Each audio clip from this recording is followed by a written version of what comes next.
Namo MyoHoRenGeKyo, Namo MyoHoRenGeKyo, Namo MyoHoRenGeKyo. I'm not sure that's focused. A little tap. Better?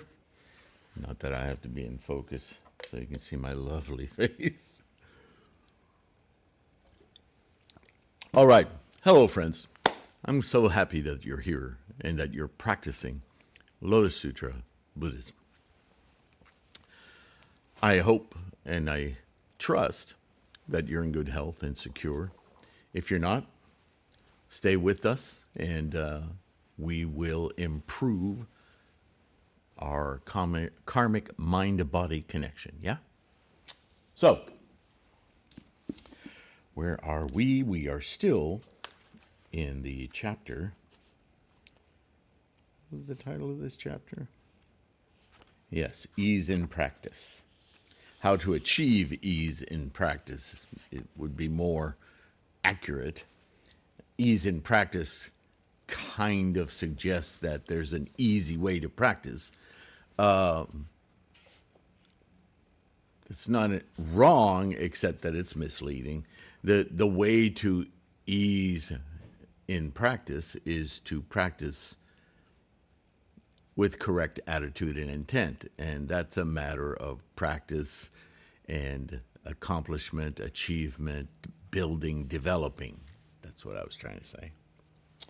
O Manjusri, he continues, in the future world, when the Dharma is to be extinguished, not that it's supposed to be, but that is this corrupt world of greed, anger, and foolishness, we will see the teachings of the Lotus Sutra be so greatly diminished and watered down and erroneous because of politics, ego, all the regular stuff, that the true merit, the true meaning of the self-enlightenment that is contained within the guidance of the Lotus Sutra,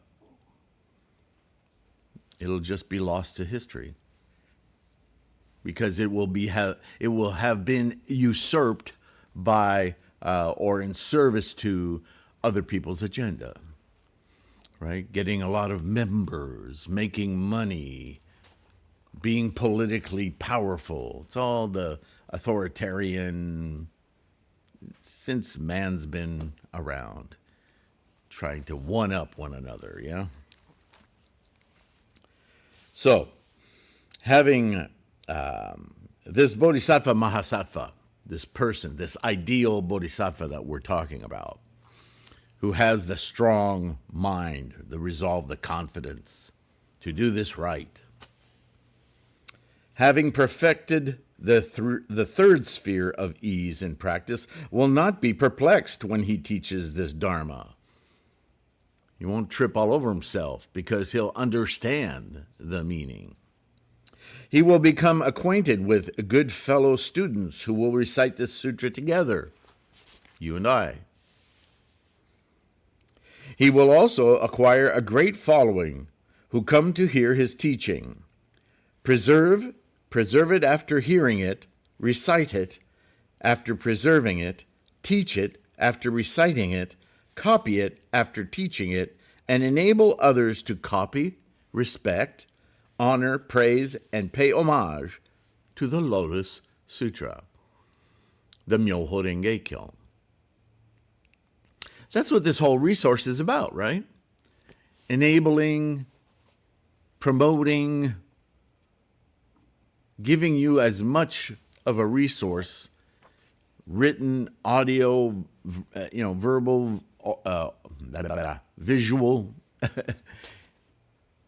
so that you can have a library of insights and discoveries to draw from so that nothing can stumble you. So that you're so confident that in the understanding of the meaning of self-enlightenment, that no branch of it stumps you. And if it does, it's just an occasion for doing some more research. Yay! So that you can get even a larger understanding of Dharma. yeah, of the experience of Buddha-ness. What greater purpose could there be for this life than enlightenment?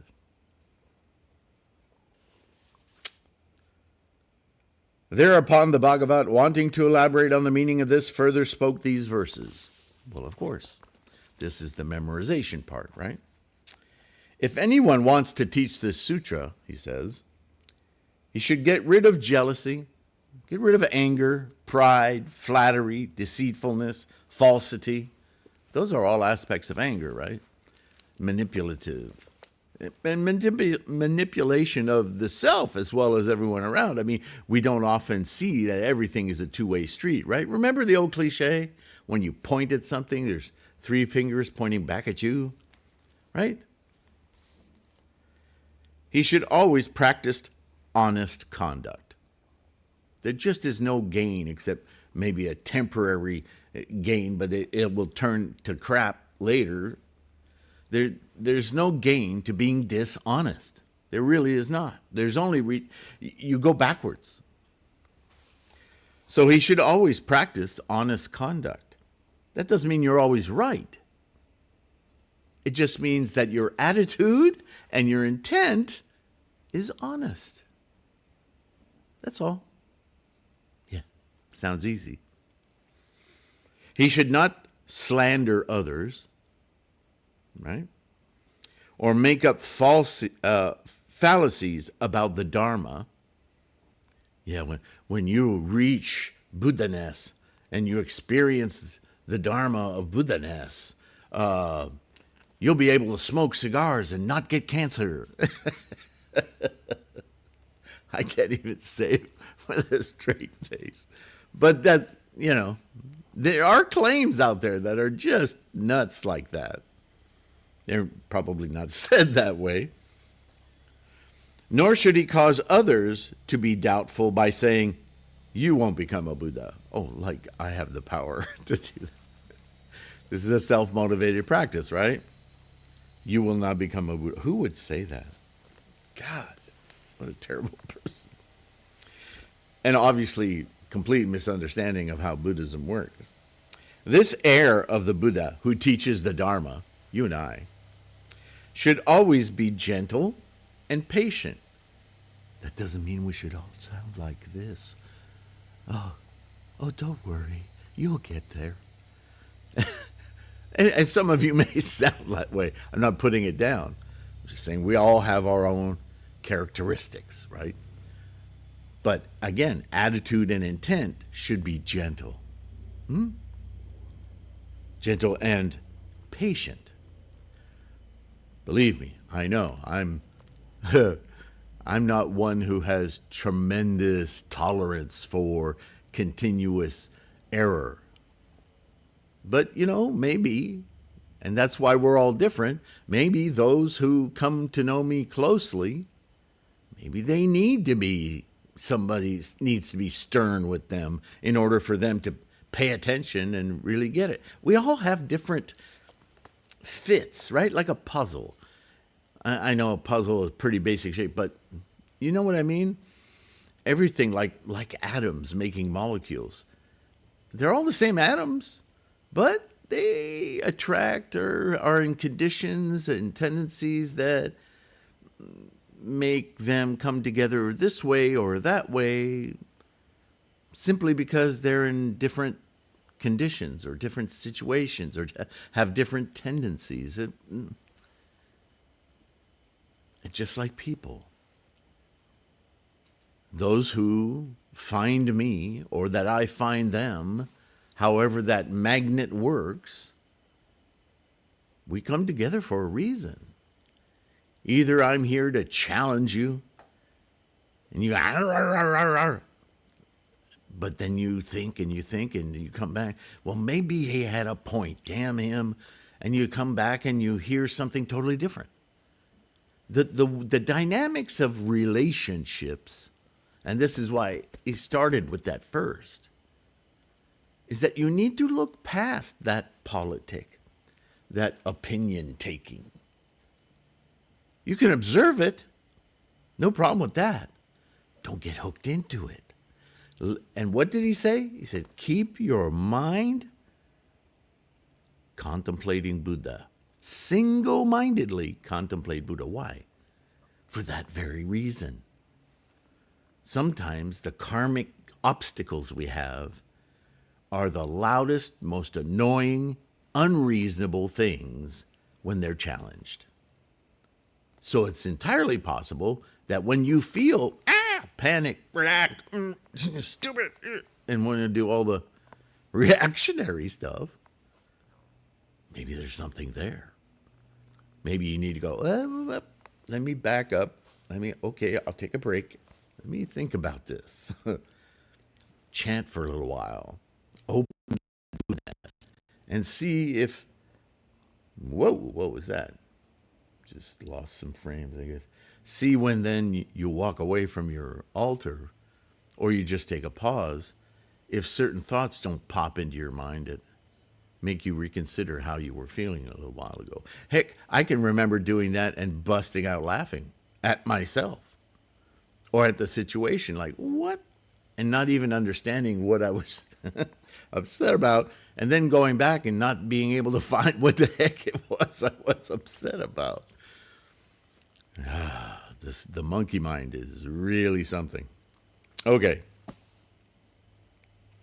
This heir of the Buddha who teaches the Dharma should always be gentle and patient and compassionate to all. And that includes yourself, by the way. He should never have lazy thoughts. That's good enough. I'll do it later. Those kind of thoughts. He should respect the great bodhisattvas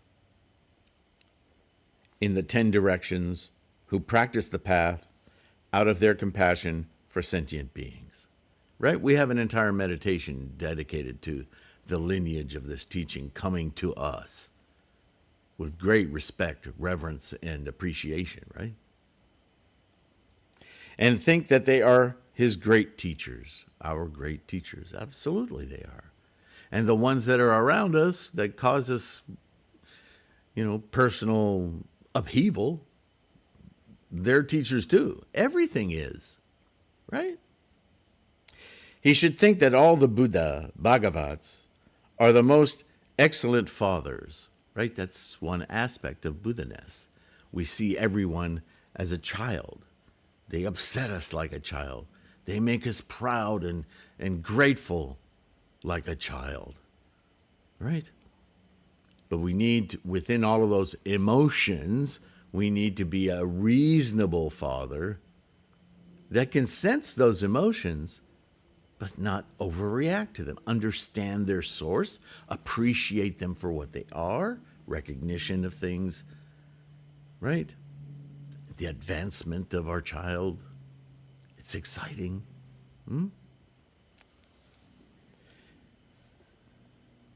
Destroying arrogance, he should teach the Dharma without obstruction. Don't think you know better than your student. That's all that says, right? There's a tendency when we try to teach somebody something to take a position of authoritarianship. Let me show you what I know. You'll get this after a while. Don't teach that way. That's so condescending and not right.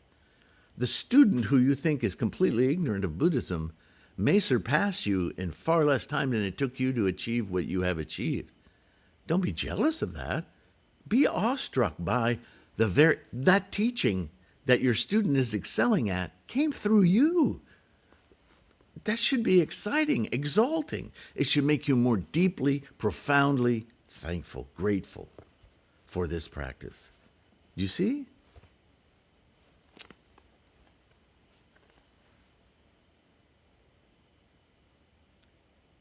The third sphere of the teaching of ease in practice is like this. The wise should preserve it. Those who practice wholeheartedly and at ease will be honored by innumerable sentient beings. And the point isn't that you get a blue ribbon when he says this. The point is that you will be deserving, you will have achieved a respectful aura. Your influence will be strong And that's what our practice is about, right? Furthermore, O Manjushri, in the future world when the Dharma is to be extinguished, any Bodhisattva Mahasattva who preserves this MyoHoRenGeKyo, this Lotus Sutra, will awaken the thought of great kindness toward lay Buddhists and renunciants, and also awaken the thought of great compassion toward non-bodhisattvas. He should think thusly. People like these have really missed the Tathagata's teaching of the Dharma according to their capacities through skillful means. They do not hear, they do not know, or realize it. Learning, realization. They do not ask, or believe, or understand. Those people do not even ask questions about this sutra, believe it, or understand it. When I attain highest complete enlightenment, wherever I am, I will lead them and enable them to abide in this teaching through my transcendental powers and power of wisdom. It's all about teaching the Dharma, sharing the Dharma with others from an attitude and intent of an enlightened, benevolent, compassionate point of view, yeah?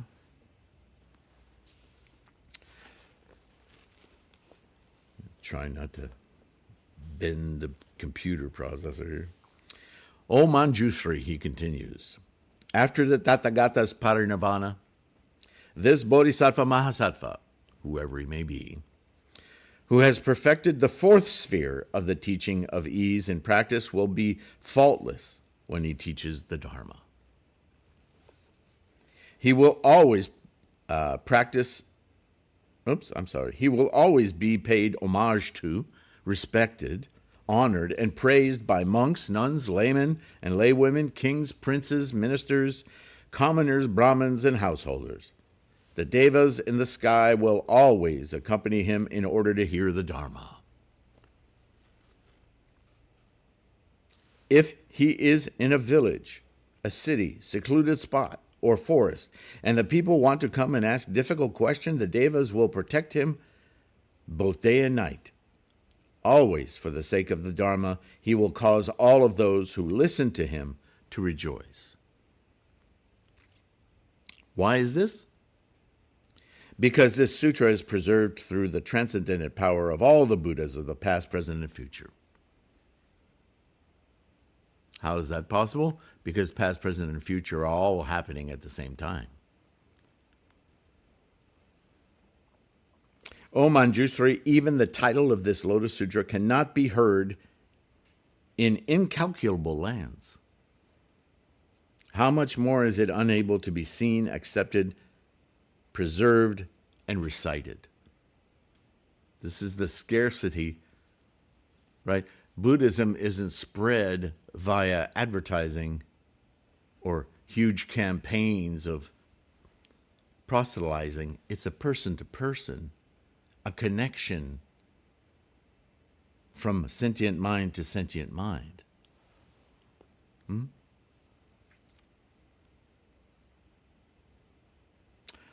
O Manjushri, suppose a very powerful noble emperor wanted to subdue other countries with his might, but the lesser kings would not obey his command. In such a case, the noble emperor gathers an army together to overcome them. He recognizes the soldiers who have committed brave deeds in war, and, greatly rejoicing, he bestows boons according to their merit, such as estates, villages, cities, garments, ornaments, various treasures, gold, silver, lapis lazuli, mother of pearl, agate, coral, amber, elephants, horses, chariots, servants, and subjects. But he never gives them the precious jewel in his top knot. Why is this? Because only the noble emperor has this precious jewel in his top knot. If the emperor gives it away, his attendants would certainly be very surprised and mistrustful. O Manjushri, the Tathagata is exactly like this. He has attained the land of the Dharma through his powers of concentration and wisdom. And this is true for all of us who attain Buddhahood. Yeah, that's what he's showing as a target. He's saying, this is who you see me as, but those aspects are part of the Dharma, not me, Shakyamuni. They don't get that quite yet. Thus, he has become the king of the triple world, right? The tricolocosmos. Since the Mara kings will not obey him, the wise and noble generals of the Tathagata come to do battle with them. The Tathagata rejoices at the meritorious ones and teaches various sutras to the fourfold assembly, gladdening them. He bestows upon them the property of all the teachings about concentrations, liberations, faculties without corruption, and powers. He also bestows upon them the city of nirvana, saying that they have attained nirvana. He leads their minds onward and gladdens them all, and yet he does not teach them the Lotus Sutra. So how's he speaking to them now? He's speaking a bit of history, right? O Manjushri, it is just as if the noble emperor finally gives the jewel that has long been concealed in his top knot. Although he perceived the great merit of those soldiers and was deeply pleased, he did not rashly give them the marvelous jewel. The Tathagata is also exactly like this. Since he is the great king of the Dharma in the triple world, he inspires all the sentient beings through the Dharma. When he sees the wise and noble soldiers who have done battle with the Mara of the five aggregates, the skandhas, and the Mara of desires and the Mara of death, who have great merit in battle and have extinguished the three poisons, left the triple world, and broken out of Mara's net, he then rejoices greatly. He now teaches the Lotus Sutra, which is treated with hostility by the entire world and is difficult to believe, and which has never been taught before, and enables sentient beings to attain omniscience, this ultimate clarity of being, Buddha-ness, yeah? O Manjushri, this Lotus Sutra is the ultimate teaching of all the Tathagatas, the most profound among all the teachings, and conferred at the very end. It was in the same way that the very powerful and noble emperors gave the jewel after having preserved it for such a long time. O Manjushri, this MyoHoRenGeKyo is the secret treasure house of all the Buddha Tathagatas, and the foremost among all the sutras. The Buddha has preserved it for a long time, and he has not taught it indiscriminately. Now, for the first time, he teaches it. At that time, the Bhagavat, wanting to elaborate on the meaning of this, further spoke in these verses.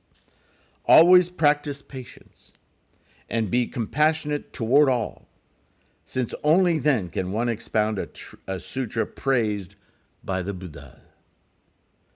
In the future, those who preserve this sutra should be compassionate and kind toward lay Buddhists, renunciants, and non-bodhisattvas, saying, those who have not heard this sutra, or who do not believe in it, have consequently lost a great opportunity. When I attain the Buddha path, I will expound this teaching through various skillful means and enable them to abide in it. Suppose there was a powerful noble emperor who bestows upon those soldiers meritorious in battle various gifts of elephants, horses, so on and so forth, servants and wealth. He gives these gifts with joy. If there is anyone who has been brave and has performed difficult deeds, the noble emperor gives them the precious jewel in his top knot. The Tathagata is exactly like this. He is the emperor of all the teachings. Out of his great compassion and through his treasure of wisdom and great power of patience, he inspires the world according to the Dharma.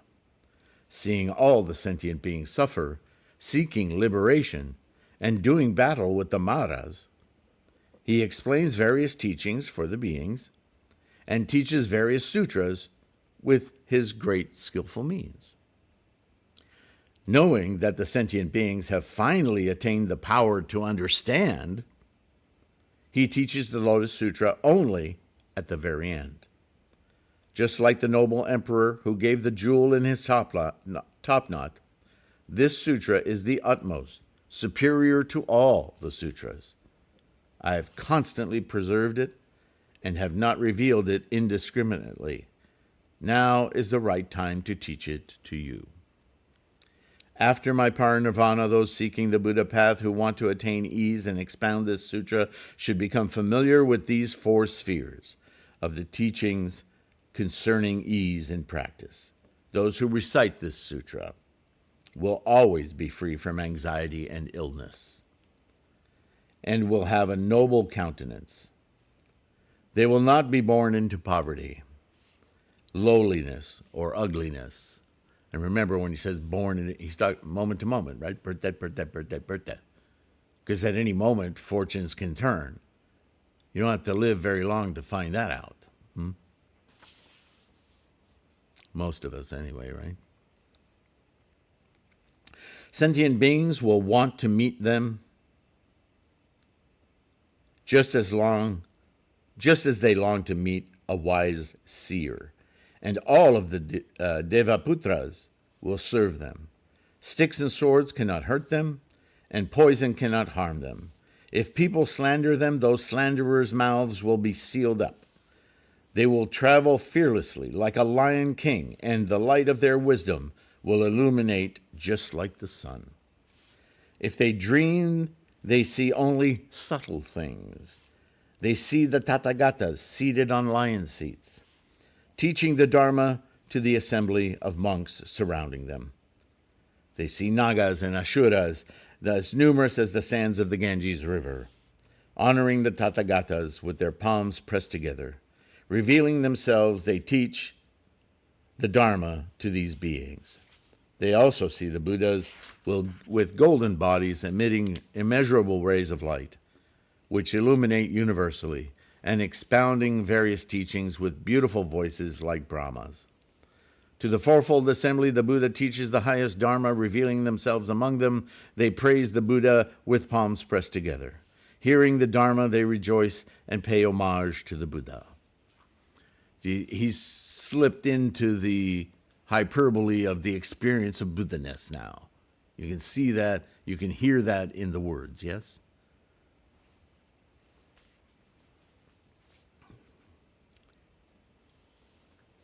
They attain the power of recollection and achieve the wisdom of non-retrogression. The Buddha, knowing their minds, and that they have deeply entered the Buddha path, gives them the prediction of the highest complete enlightenment, saying, O son of a virtuous family, in the future, or daughter of a virtuous family, in the future you will attain immeasurable wisdom and the great path of the Buddha. Your land will be as pure and vast beyond all comparison. The fourfold assembly will also be there, listening to the Dharma with their palms pressed together. It's inevitable. As you awaken your Buddha mind, you influence the Buddha mind of those who may not even know anything about it. But your influence is moment to moment radiating into those energy fields we call others, yeah? That's what our sentient mind is.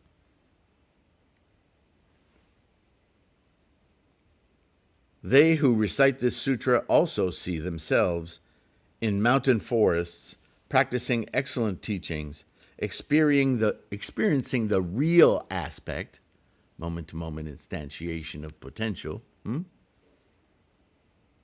deeply entering into concentration and looking at the Buddhas in the 10 directions, all of whom have golden bodies adorned with 100 auspicious marks. They will always have such pleasant dreams, and hearing the Dharma taught, they will teach it to others.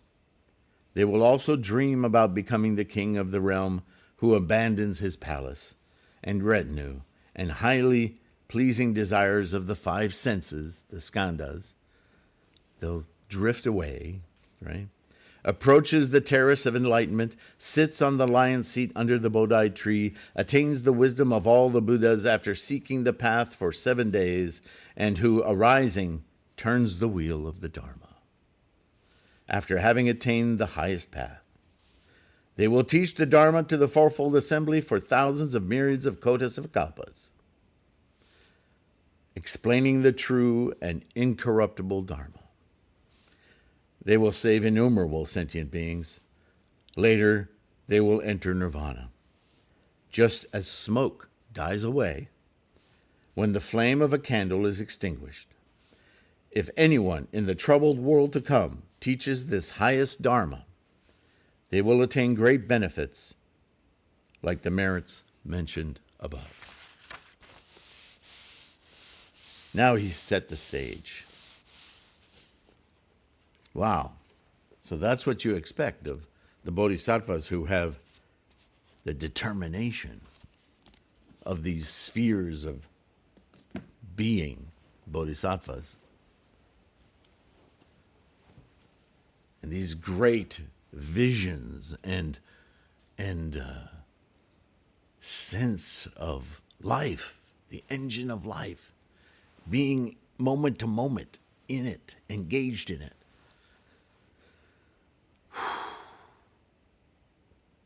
That's what you expect from all these bodhisattvas who said they would do it. Don't worry.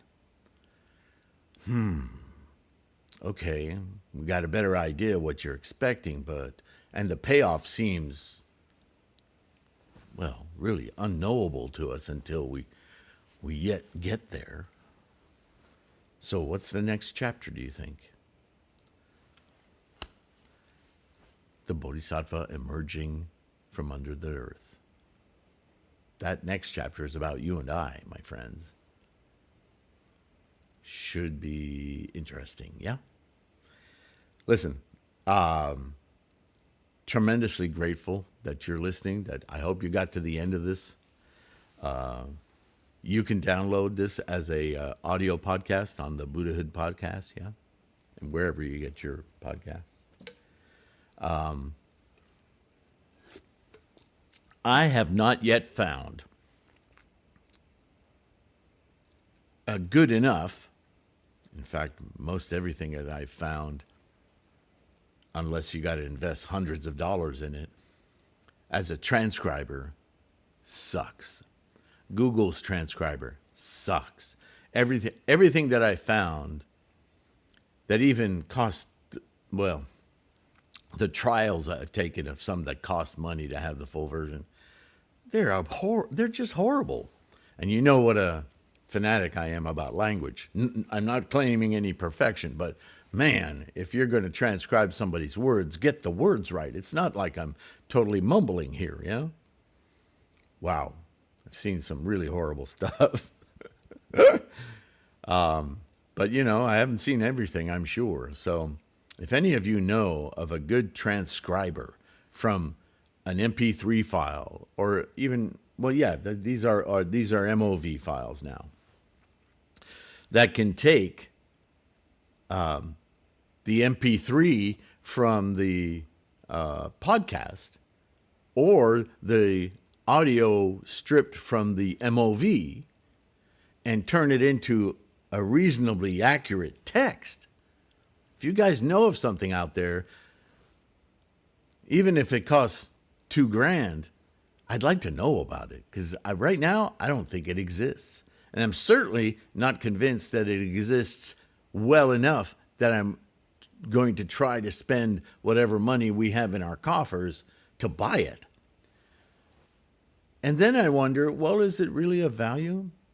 There is a singular aspect to these videos, me talking about the word for word reading of these sutras, that I add a lot of color and depth, I think, to those words.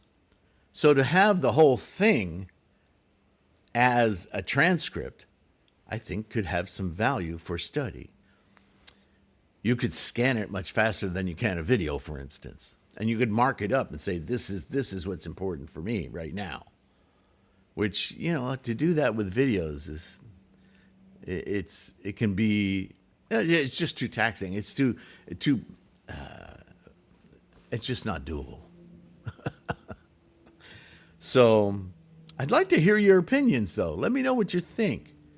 Is it worth going down that rabbit hole? Number one, do you know of a software that's really excellent at creating written transcripts from an audio file, whether it's an MP3 or whether it has to be stripped from an MOV?